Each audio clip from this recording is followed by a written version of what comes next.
if you're somebody who brings this thing out physically, there are certain points at which you want to, certain boxes you want to check across time, and then slowly build into your system. So like further out, typically depending on where the athlete's weight is at and how big they are for their weight class, which they can be massive, either like 10, 9, 8, or 7 days out, that's when you'd start not completely pulling carbs, but pretty much. You're pulling out a lot of them at that point. Now, the distinction is that that's not calories, that's carbs. I like to just kind of swap out carbs for fats during that phase to get a massive glycogen dump. Because we're not training a lot in fight week, anyways. That's media, that's interviews, that's travel time, and at that point, you're as good shape as you're going to be. You're not developing more power at that point. You're not developing more conditioning at that point. At that point, it is just to kind of relax, let the nagging injuries fall away, and then just do some pad work, some strategy, some things that you want to just keep in muscle memory at that time. But it's breaking the lightest sweat possible and then getting out of there, because inflammation by itself is water retentive. Like some fighters, not only are they doing extreme stuff too soon, but they're also still trying to train hard because they think that's going to drop their weight. But inflammation's water retentive.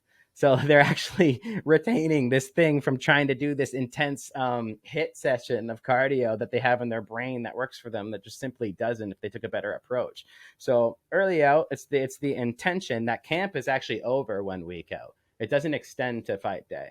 It's over 1 week out. We're going to begin to pull carbs. We're going to lose quite a bit of weight in glycogen alone. We're going to allow that process to kind of marinate, because you will continue to drop weight. My fighters are holding a lot of glycogen because I'm a pretty carb dominant coach all fight camp long. And then once we're getting into later on, like getting into, let's say if they're weighing in on a Friday, we're typically going to water load them for a few days. And this is going to disrupt something known as the antidiuretic hormone, or ADH. A lot of people have read about it before. This is something that if you essentially water load for an extended period of time, then your body is actually going to alter this antidiuretic hormone to continue flushing a ton of water out of your system in a natural way that has nothing to do with the sauna and has everything to do with you just peeing more. So if I can load this athlete's water up Sunday, Monday, Tuesday, Wednesday, and then I'm going to pull it on Thursday, he's going to keep peeing as if he was water loading, even though he's not water loading, because it takes over 24 hours for that hormone to realize you're not drinking water anymore. So I will cut their water down by into 1/10 of what they were having in that time on Thursday.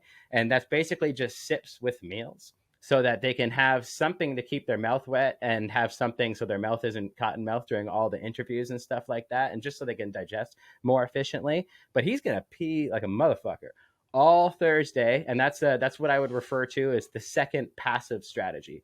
Glycogen is passive weight loss because we're not forcing it. Water loading is passive weight loss because we're not forcing it. And when I say force, I mean hot bath or sauna, something like that.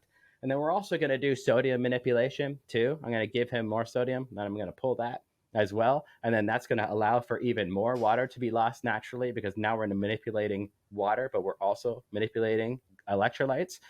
You can incorporate as well some laxatives like Miralax, just to help get rid of any type of GI residue that might still be in there. You're gonna get another 2-3 pounds just out of that. So then we'll have some form of Miralax or something in there. The Super Dieter's Tea is another one, but you can have something like that as well. And then moving into Thursday is something I call Whoosh Day, because Whoosh Day is when all of these things, all of the passive strategies are happening at the same time. The sodium manipulation, the GI residue loss, the glycogen loss has been fully depleted at this point in time.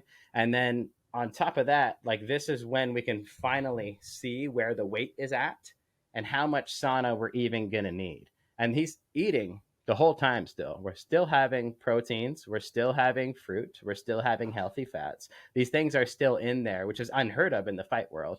A lot of guys just simply starve themselves, and that's what leads to a lot of issues. And then Thursday night, Whoosh Day has already dominated a ton of that weight passively, where my fighters do absolutely nothing. And then Thursday night before bed, we might do, and this is where you kind of want to taper in the degree of stress. So something like some bike work with some sweet sweat on and in sweatshirts, that's going to be a lower stress event. And then you could increase the stress a bit more after that by getting in the hot tub. And then the one that you kind of want to stay a little bit more away from, but you use it if you need to, is the sauna, because that would be considered most systemically stressful. So you're kind of linearly bringing in the stress only on an as needed basis. And then before bed, we're not going to be on weight. It's another major mistake fighters make, is they'll be on weight before bed. And I want my fighters on weight for like an hour, 45 minutes. So we're going to actually go to bed. You're still going to have, say, 5 pounds to go. And then what's going to happen is you're still going to lose another 1 to 2, because we already know your predicted night weight loss. We know that from camp. We also know that from previous fights. So I already know, based on your unique physiology, you're going to lose, say, 1.8 pounds, just as an example. I know you're going to lose that just overnight. So then we're not going to do that in sauna. You're just going to lose that overnight. And then in the morning, you're going to do one more quick session to get on weight right before you leave to go to the fighter's hotel. You're going to be on weight for 45 minutes, and then you are going to immediately begin to rehydrate and refuel. So your dehydration process was largely passive. We only used active methods when we absolutely needed to, and you were maximally dehydrated for as short a time as possible. So things like the body, brain, KO power, conditioning don't take the same type of hit, and you ate your meals the entire way through.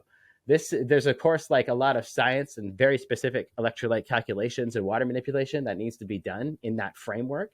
But that is a framework that I operate on quite a bit in order to get athletes to really maximize this. And just to kind of add a last nail in the coffin here, fighters will talk about your weight cut, taking away your conditioning, and taking away your KO power.